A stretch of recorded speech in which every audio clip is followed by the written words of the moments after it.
Student, I am Sunil Kumar, expert of mathematics.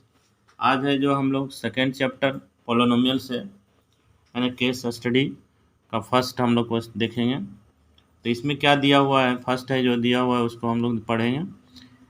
इसके बाद है इससे रिलेटेड 5 क्वेश्चन रहेगा और आपको एग्ज़ाम में यदि इस तरह के क्वेश्चन आए तो आपको 4 ही बनाना रहता है।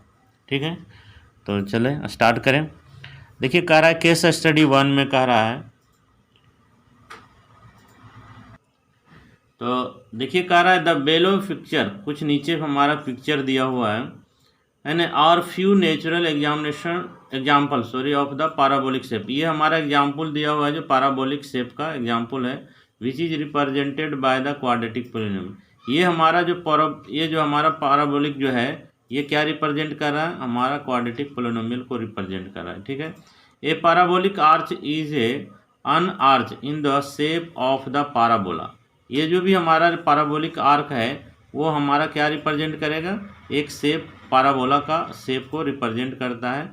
In structure there curve represent under sufficient ई।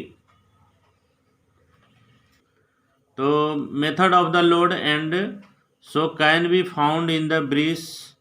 ये देखने में लग रहा है जैसे कि इसका कुछ काम नहीं है, लेकिन इसका यूज़ जानते हो, इसका बहुत बड़ा काम होता है। जो हम लोग ब्रिज बनाते हैं ना, तो लोड को थमने के लिए किया जाता है, इसलिए इसको ब्रिज जब भी बनाया जाता है तो इस तरह से यदि बना रहता है तो हमारा वेट जो है ब्रिज को आसानी से ये है ना उसको कवर करता है, तो इसलिए ऐसा लगता है। और हमारा जो है ये देखिए कि एक शेप ये भी है, ये भी हमारा एक पाराबोलिक का शेप बता रहा है। तो इस तरह के बहुत सारे जितने भी हमारे शेप हैं, यहाँ पर सीधा इस क्वेश्चन में आपको खाली यही बताया गया है कि ये पाराबोलिक शेप है जो क्वाड्रेटिक पोलिनोमियल को रिप्रेजेंट करता है। लेकिन मेन क्वेश्चन इसका स्टार्ट होता है अब।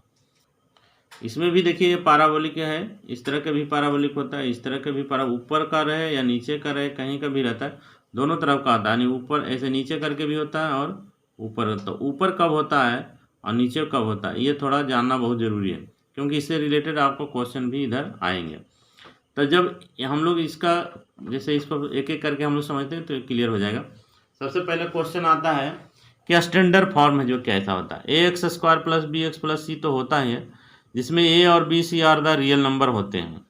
लेकिन इसमें एक चीज़ आपको ये भी होना है कि यहाँ यदि ए का वैल्यू जो होगा, ए का वैल्यू जो है वो क्या होना चाहिए, 0 नहीं होना चाहिए, यानी नॉट इक्वल टू 0 होना चाहिए। यदि ये 0 हो गया, मान लीजिए कि ये 0 हो गया तो क्या हो गया, ये पूरा 0 हो गया, तो क्या बचेगा इधर, बी एक्स प्लस सी बचेगा। क्या हो गया, ये लीनियर इक्वेशन हो गया, ये क्वाड्रेटिक इक्वेशन हम इसको नहीं कह सकते हैं। तो इसीलिए क्वाड्रेटिक पोलिनोमियल कहने के लिए हमारा ए जो है वो नॉन जीरो होना चाहिए। नॉन जीरो मतलब कि नॉट इक्वल टू 0 होना चाहिए। तो यही हमारा, बाकी बी और सी है जो 0 हो सकता है, इसके लिए कोई दिक्कत नहीं है।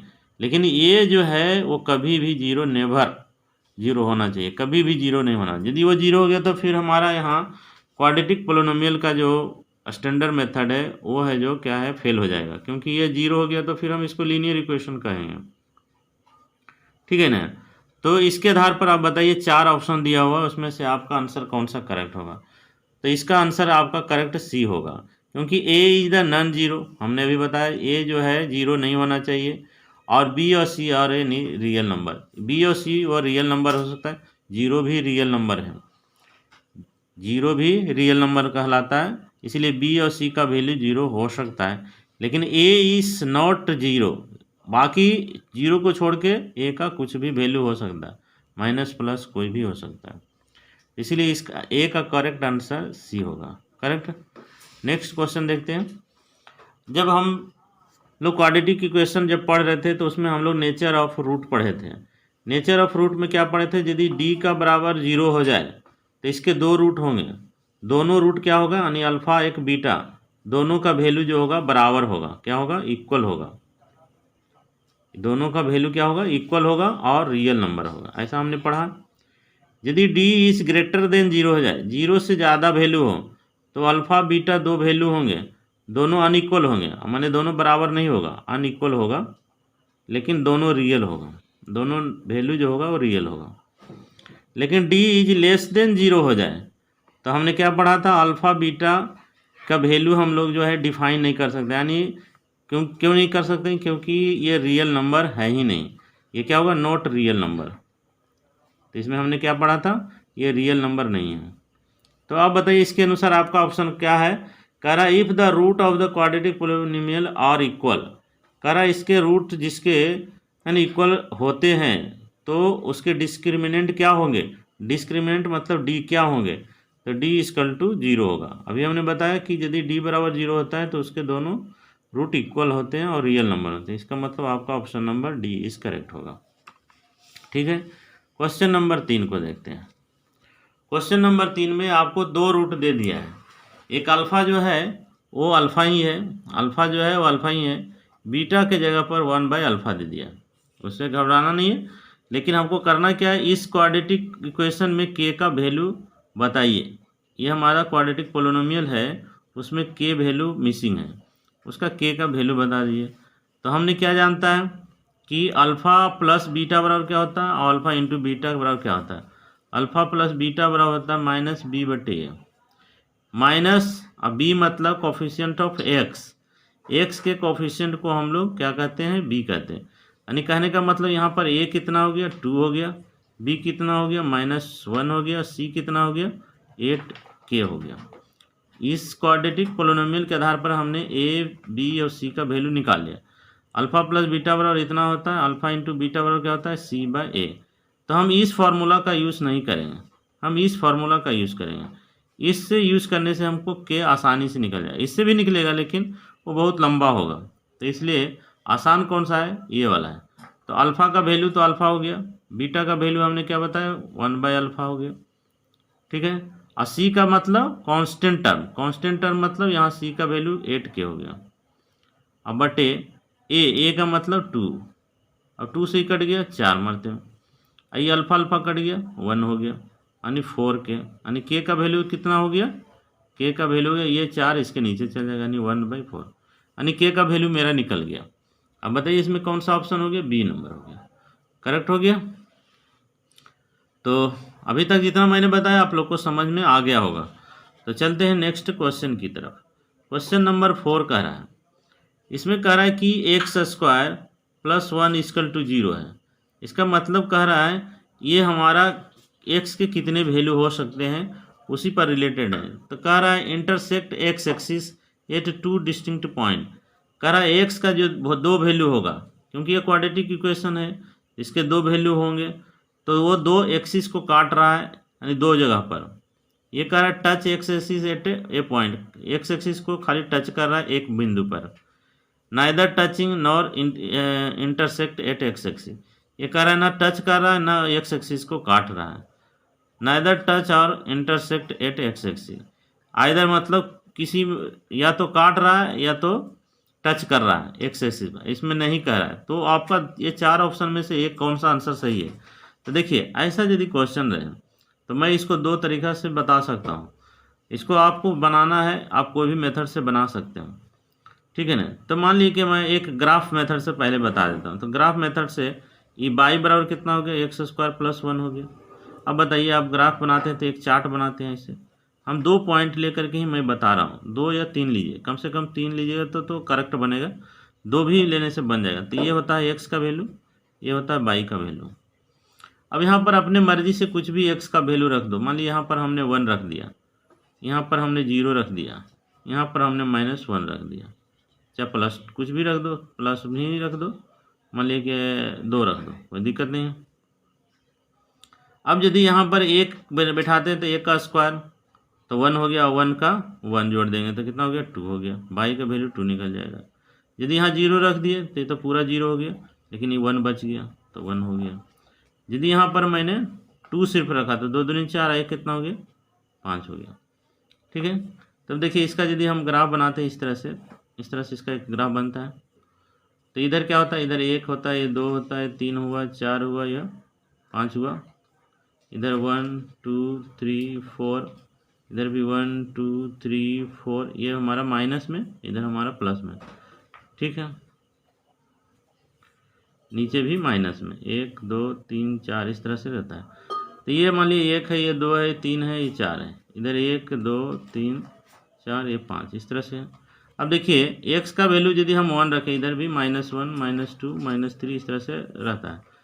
तो x का वैल्यू हमने 1 रखा, यानी 1 रखा, तो y का वैल्यू 2 होता है। तो कहाँ मिलेगा? ये इस पॉइंट पर मिलेगा। ठीक है। यदि x का वैल्यू हम 0 रखा तो y क्या हो गया? 1 हो गया। यानी x का वैल्यू मतलब 0 रखा, मतलब यहाँ पर 0 है, तो y का वैल्यू कितना हो गया? 1 हो गया। इसका मतलब यहाँ आ गया। ठीक है। और यदि x का वैल्यू 2 रखा, यानी 2 ये है, तो y का वैल्यू कितना हो गया? एक माइनस रख लो तो करेक्ट आएगा, यहाँ पर अच्छा रहेगा, -1 रख लो। मान ली -1 ही रख लो, तो -1 यहाँ पर रखेंगे तो -1 का होल स्क्वायर तो 1 हो गया, और 1 में एक जोड़ेंगे तो ये 2 हो गया। तो आप लोग को समझने में आसान होगा, इसलिए अच्छा रहेगा। अब यदि -1 रखे तो कितना हो गया? फिर 2 हो गया, तो इधर हो गया यहाँ पर, इसके सामने यहाँ पर।